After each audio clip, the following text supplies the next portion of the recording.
I'm Alexander Hamilton. You may know me as the founding father on your $10 bill and the first Secretary of the Treasury. I did a lot before Aaron Burr shot me, but one of my proudest accomplishments was founding the city of Paterson in 1792 at the Great Falls of the Passaic River. In the years after the Revolution, I knew that to remain free, we needed to become economically independent, self-sufficient, to make our own stuff. We needed a cradle of industry.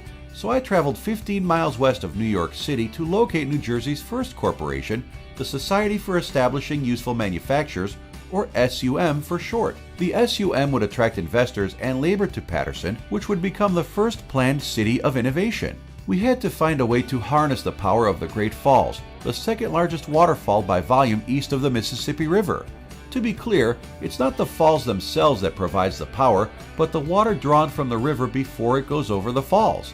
It's fed into what's called a raceway, a channel that moves the water downhill and into a flume where the water would turn a water wheel that was connected to a main shaft with gears and smaller wheels attached to it. These wheels were connected to the machines in the mills by leather belts. At peak capacity, the water in the raceway ran about 25 miles per hour, generating 2,000 horsepower. Big power back in the day. The first raceway section was constructed in the late 1700s, drawing water through a wooden dam above the falls. In the early 1800s, the SUM added a second raceway tier. Demand increased even more, so in the late 1820s, they made major changes to the raceway to allow for an upper section of mills. The last changes were made in 1838, the remains of which you can see today. Over time, electric power replaced the raceways, but to this day, the system is considered an engineering marvel. Paterson manufactured the first sailcloth for the American Navy. It became known as Silk City for the amount of silk products churned out by its thousands of mill workers. Continuous sheet paper was first made and rolled up in a mill here. Samuel Colt used raceway power to make his first revolvers, Colts that were used to secure the West. In our move west, Paterson produced half of the locomotives, more than 10,000 of them.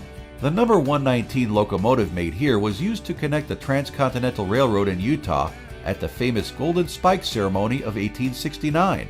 The first operable submarine was invented and tested in Paterson, and the airplane engine that powered the Spirit of St. Louis was built here. Paterson's importance in building the world's largest economy would surprise even me, as would the economic opportunities provided to immigrants who came here with a diversity of talents and a dream. They still come here for the same reasons, and many still choose Paterson.